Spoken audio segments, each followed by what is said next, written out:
Esse é um vídeo muito pessoal meu. Eu sabia que uma hora ia chegar esse momento de eu começar a abrir um pouco mais sobre a minha vida.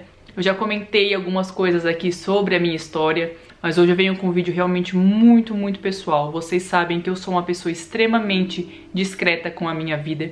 Tudo que eu mostro pra vocês, tudo que eu falo pra vocês, não é só por falar, não é só por mostrar. Tem que ter uma intenção por trás daquilo, porque eu não vejo o porquê expor coisas da sua vida sem que tenha um motivo forte por trás, né? Eu sou contra, na minha vida, deixando claro, essa exposição de todas as áreas da sua vida, sem que tenha um real motivo por trás, sem que com o que você tá mostrando e servindo, você de fato consiga servir pessoas com aquela história ou com aquilo que você vem mostrando sobre a sua vida. Eu demorei muito pra falar disso aqui no canal, em um vídeo, né, parar e sentar e conversar com vocês sobre isso. Mas eu acho que chegou a hora, nós estamos aí com vários inscritos novos no canal e é muito importante que vocês saibam pontos específicos da minha história para que vocês consigam se identificar ainda mais comigo e perceber que sim, é possível mudar a sua história independente do seu background, de onde você veio, de onde você cresceu, tá? Eu vou contar pra vocês hoje sobre o início de tudo. Mai, quando você acha que você começou a ser construída? Quando você acha que você de fato começou a ser moldada por Deus? E eu acredito de fato que os planos de Deus na minha vida e em quem eu ia me tornar no dia de hoje começou nesse dia. Bom, eu tinha 3 anos de idade, eu era menor do que o meu filho. Nós morávamos numa casinha, né? Eu, meu pai e minha irmã. Eu tenho uma irmã mais velha, 1 ano e meio mais velha, e a minha mãe. Nós éramos uma família normal, tínhamos, né, a rotina de uma família normal, pelo que eu me lembro, as poucas lembranças que eu tenho. De momentos felizes, momentos em que eu brincava muito com a minha irmã, nós sempre fomos muito próximas desde pequena. Uma coisa que eu lembro muito sobre a minha infância e sobre esse pequeno período de lembrança que eu tenho é que os meus pais, eles brigavam muito por conta de ciúmes. Nós presenciávamos muita briga por conta do ciúme, né? Meu pai era muito novo, minha mãe era muito nova. Os dois eram muito bonitos, então assim, sempre tinha muita briga na minha casa a respeito desse assunto. Eu acredito também que isso moldou muito quem eu sou hoje, porque eu sou uma pessoa que eu não gosto de ciúme, eu não sou uma pessoa ciumenta e eu acho que de repente tenha vindo disso também. Até que um dia, né, como eu falei, se eu não me engano eu tinha 3 ou 4 anos, eu não sei, eu não tenho essa lembrança vívida assim de quantos anos realmente que eu tinha, e só se perguntar pro meu pai, mas enfim. O meu pai é um pai sempre muito amoroso, muito brincalhão. Eu lembro que ele levava a gente, eu e a minha irmã, nós éramos, né, filhas mulheres, então ele era ainda mais amoroso, mais carinhoso. E sobre a minha mãe, o pouco que eu lembro dela é que ela era uma pessoa muito metódica com limpeza, assim. Se ela limpasse algo, nós não poderíamos sujar. Eu lembro que realmente ela era uma pessoa muito metódica, muito organizada, assim, ao extremo, sabe? De não deixar as pessoas fazerem nada se ela tivesse limpado aquele lugar. Mas no mais, ela era uma mãe boa também. Eu lembro, não tenho lembranças ruins dela na minha infância. Até que um dia, eu lembro desse dia vividamente, né? Eu acho que depois de tantas brigas, a minha mãe chegou pro meu pai e falou que ela iria viajar, porque ela estava um pouco estressada e, enfim, ela não estava muito bem, ela precisava dar uma espairecida e ela iria viajar para uma cidade que fica mais ou menos 4 horas do lugar onde eu morava, né, lá em Santa Catarina. O nome é Florianópolis, vocês devem conhecer, e ela iria viajar para Florianópolis na casa da minha tia. O meu pai arrumou todas as coisas para que ela de fato fizesse essa viagem para descansar, né, e chegamos a esse dia da viagem da minha mãe. Esse dia, por incrível que pareça, eu acho que Deus, ele faz as coisas muito certas. Como eu falei, eu tenho pouquíssimas lembranças da minha infância, mas esse dia eu lembro exatamente tudo o que aconteceu, do momento em que eu acordei e do momento em que eu fui dormir. Então assim, esse dia realmente foi um dia que marcou na minha história. Eu acredito que ele deveria ter sido marcado. Eu acho que foi realmente um plano de Deus para que eu pudesse ser quem eu sou hoje e fazer o que eu faço hoje. Então chegou o dia da viagem da minha mãe. O meu pai, eu lembro que tinha comprado um sapato para ela viajar. E o que me marcou muito nesse dia em especial é que, como eu comentei com vocês, a minha mãe era muito metódica com organização e limpeza. Nesse dia, eu e a minha irmã sentamos no chão com uma caixa inteira de leite. Sabe aquela caixa que vem 12 leites? Então a gente sentou com essa caixa e a gente começou a tomar no bico mesmo do leite ali e derramar no chão, e ela não falava nada. E eu lembro que, né, com a cabeça que eu tinha, eu tomei, e na primeira vez que eu derramei, eu olhei pra cara dela pra esperar já uma reação, porque realmente ela tinha uma reação muito exagerada quando você sujava o que ela limpava. E naquele momento eu achei muito estranho ela não ter dito nada. Mas enfim, eu lembro que ela deu um beijo em mim e na minha irmã. Deu um beijo no rosto, assim, não lembro de ter recebido abraço. E ela saiu pra viajar até então. 2 dias depois, o meu pai descobriu por carta que a minha mãe tinha fugido com outro cara. Ela tinha se apaixonado por outro cara e ela tinha ido embora com esse cara. E agora eu quero que vocês imaginem um cenário aí, se coloquem no lugar, né, de uma pessoa, de um pai que no momento do dia anterior tinha mãe, tinha, né, o filho ali, a família formada, e no outro dia ele estava sozinho com 2 filhas, uma de 3 e uma de 4, sozinho para criar. O meu pai tinha acabado de comprar uma casa, eu acho que fazia poucos meses mesmo, porque eu lembro que eles ainda estavam construindo a extensão dessa casa quando ela foi embora. E o meu pai ficou muito atordoado e acabou vendendo essa casa com tudo que estava dentro. Eu lembro que entre a descoberta e a venda não demorou nem uma semana. Ele realmente ficou muito atordoado, ele não sabia o que fazia. Então ele pegou eu e a minha irmã e levou para casa da minha avó. A minha avó, ela faleceu em 2012. Eu não pude, infelizmente, ir no velório dela. Eu tava aqui. Foi muito triste, foi muito difícil, assim, porque eu saí da casa da minha avó, eu tinha 17 anos, desde esse dia, né, desde o dia que a minha mãe foi embora e eu fui pra casa dela. Todo o cuidado e a minha criação eu devo à minha avó e à minha tia também, que morava lá com a gente. E como eu falei, em um dia nós tínhamos toda a nossa família ali, a nossa rotina, né, família normal, mas éramos uma família. E no outro dia eu já não tinha mais mãe, eu já não tinha mais quarto, eu já não tinha mais nada meu. A única coisa que eu tinha mesmo era minhas roupas, e eu lembro que muitas pessoas ajudaram a gente, porque a minha avó morava muito perto da minha casa, e muitas pessoas ajudaram da vizinhança a que nós pudéssemos, né, levar a mudança. E eu lembro nitidamente de algumas pessoas que se aproveitavam da situação e acabavam levando os nossos pertences pra casa deles, né, pegavam. Eu lembro de ter olhado pra trás assim e ver pessoas indo cada uma pra um lado com os nossos pertences. Então o que sobrou lá naquela casa foi realmente só a nossa roupa. Em um dia eu acordei no meio do meu pai e da minha mãe, e no outro dia eu estava sozinha, 3, 4 anos de idade, na sala da casa da minha avó. A minha infância, ela foi uma infância muito confusa. Hoje, como mãe, eu entendo que um dos papéis, né, de tantos papéis que a mãe exerce, mas um dos papéis muito importantes que a mãe exerce é dar o senso de pertencimento a uma criança. Esse senso de pertencimento vem da mãe, é um dom natural que ela tem. Eu, quando mudo de casa, o primeiro quarto que eu arrumo na casa nova é o do meu filho, porque eu quero dar essa sensação de pertencimento pra ele. Você já viu aquelas crianças que tem um cobertor ou um urso que, quando ela vai viajar, a mãe sempre faz questão de levar aquele urso, aquele cobertor? Porque a mãe, ela tem isso inconscientemente de fazer com que a criança pertença ao ambiente, de fazer com que a criança crie esse senso de pertencimento. Então, como alguém que cresceu sem mãe e passou por muitas coisas difíceis a partir disso, vocês não têm noção o tanto de coisas que eu passei a partir desse momento, a partir desse primeiro momento, como eu falei, da minha história, sabe? Foi arrancado de mim uma coisa muito importante e isso desencadeou muitas coisas a seguir. Então eu cresci de fato com essa sensação de inadequação, com essa sensação de não pertencer aos lugares. Uma coisa também que eu lembro muito desse dia é, como eu falei, eu dormia no meio dos meus pais, então eu não tinha essa referência de dormir sozinha. E um dia eu tava dormindo com eles, no outro eu estava dormindo sozinha no chão da sala. E eu lembro que essa primeira noite sozinha eu tinha alguns tipos de alucinações, eu via coisas de tanto medo que eu tinha de ficar no escuro sozinha. Eu fui curar esse medo, pra vocês terem uma noção, há mais ou menos 1 ano atrás, em um devocional que eu estava fazendo, e orando e apresentando pra Deus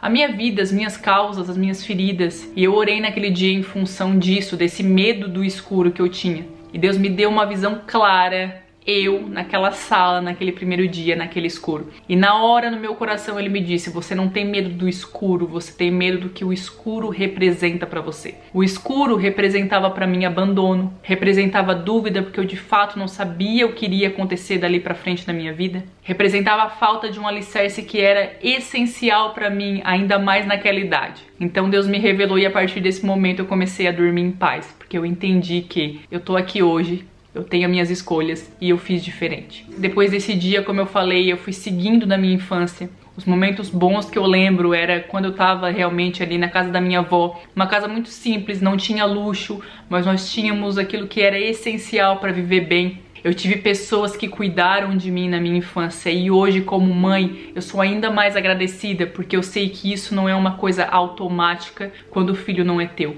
Então, se você também teve uma pessoa que cuidou de você, dê valor a essa pessoa. Porque depois, quando você virar mãe, você vai entender que dá banho, dá comida, colocar um pijama, colocar pra dormir, nada disso é algo automático, e menos ainda quando o filho não é seu. Então, se você teve um cuidador aí que cuidou de você, se você não teve pai, mãe, dê valor e dê honra a essas pessoas. Eu honro a vida da minha tia e da minha avó, porque eu tenho lembranças nítidas de como elas nos cuidavam e de como elas nunca deixaram nada faltar para que a gente crescesse bem. Mas também a seguir eu tive momentos ainda piores do que esse do dia que a minha mãe foi embora. E depois desse dia que tudo isso aconteceu, eu nunca mais vi a minha mãe. Eu não tenho notícias nenhuma dela. Mas você tem mágoa dela por ela ter feito isso, por ela ter abandonado vocês numa idade que é tão peculiar e que você precisa tanto da sua mãe, né?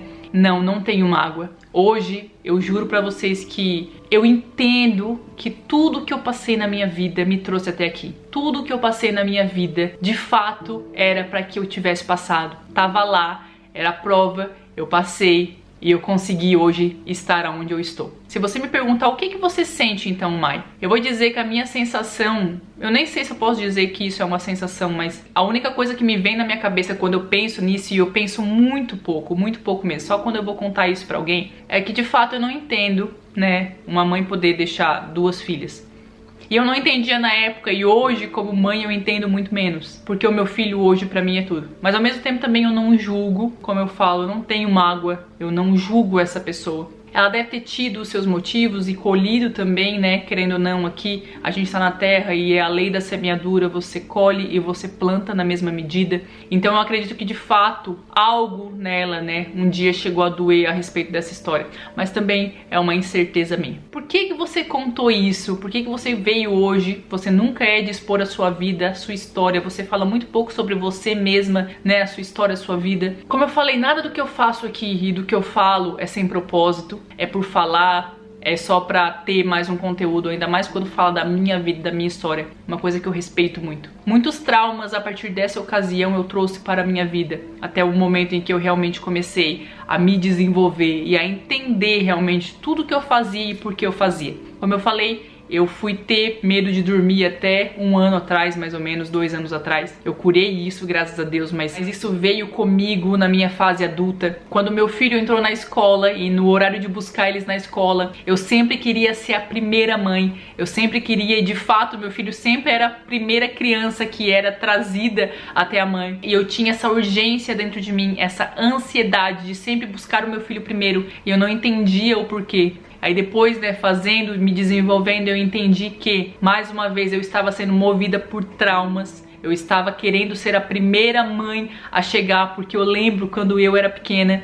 Então, Dia das Mães, que, né, que tu fazia cartão ali e não tinha pra quem entregar. Ou quando as mães vinham na porta buscar as crianças, eu não tinha ninguém ali pra me buscar. Então eu tinha esse trauma também e eu comecei a viver isso na minha fase adulta depois de mãe. Então eu era a primeira mãe que chegava lá. Até um dia, como eu falei, quando eu comecei a me desenvolver, eu tive que entender que o meu filho não foi abandonado. A pessoa que foi abandonada era eu, não o meu filho. Ele não tinha essa sensação de abandono nele. Então eu tinha que dar um passo para trás e entender que mais uma vez eu estava sendo movida pelos meus traumas. E muitas outras coisas que, graças a Deus, hoje eu já consegui me livrar e passar para frente. Como eu falei, o intuito desse vídeo não é expor pessoas, nunca faria isso, não é do meu caráter. Mas o intuito desse vídeo é te dizer que você tem o poder de reconstruir a sua vida.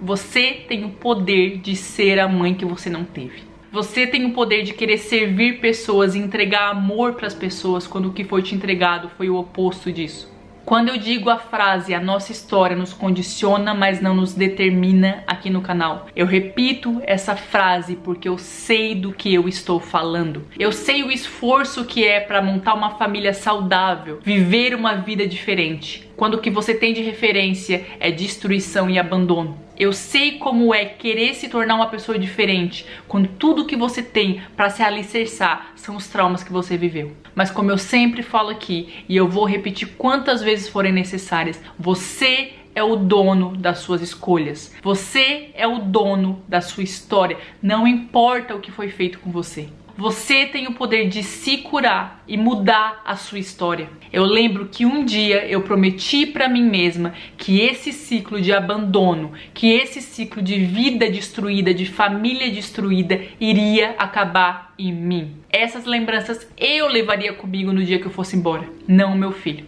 não a minha família, não quem me rodeia. Não ia haver mais ciclos de destruição na minha família. Eu não iria repetir padrões destrutivos dentro da minha vida. E de fato, eu não repito. E nunca vou repetir. Porque eu entendi lá na minha adolescência que a dona da minha vida, das minhas escolhas e daquilo que eu vou viver sou eu. Entenda que você tem o poder. Não odeie pessoas, isso não leva a nada. Faça diferente. Quebre ciclos de destruição. Não é porque você teve uma mãe ruim que você precisa ser uma mãe ruim. Não seja uma pessoa que transfere a dor, que serve como ponte para levar essa dor adiante. Não é porque você teve uma história de destruição e negligência que você precisa passar isso para frente, que você precisa viver a mesma coisa no seu futuro. Para em você. Para de odiar pessoas e começa a fazer diferente. A sua vida é sua. Você escreve, você muda, você faz diferente, você vira outra pessoa. Você faz. Se eu pudesse dar 2 dicas que salvaram a minha vida, a primeira seria: se atente às conversas que você tem dentro da sua cabeça. Eu tive momentos na minha vida de força, de destruição, mas o meu pensamento, a forma com que eu falava comigo mesma era diferente. Eu sabia que em algum momento eu ia ter o poder de fazer diferente e eu dizia isso pra mim. Eu tava passando a prova e eu tava dizendo: eu vou fazer diferente. Era um lema da minha vida e eu fiz e eu faço. A segunda, reconheça os posicionamentos e os comportamentos que você tem que não são seus, que são consequências de algo que fizeram com você. A sua mãe te batia, não bata no seu filho. O seu pai gritava com você, não grite com o seu filho. Os seus pais tinham um casamento destruído, pare de buscar o mesmo padrão para você nos seus relacionamentos. Enxergue as pessoas e situações pelo que elas são. Você tem o poder de fazer diferente. Você tem o poder de deixar ir quem precisa ir e mudar a sua história.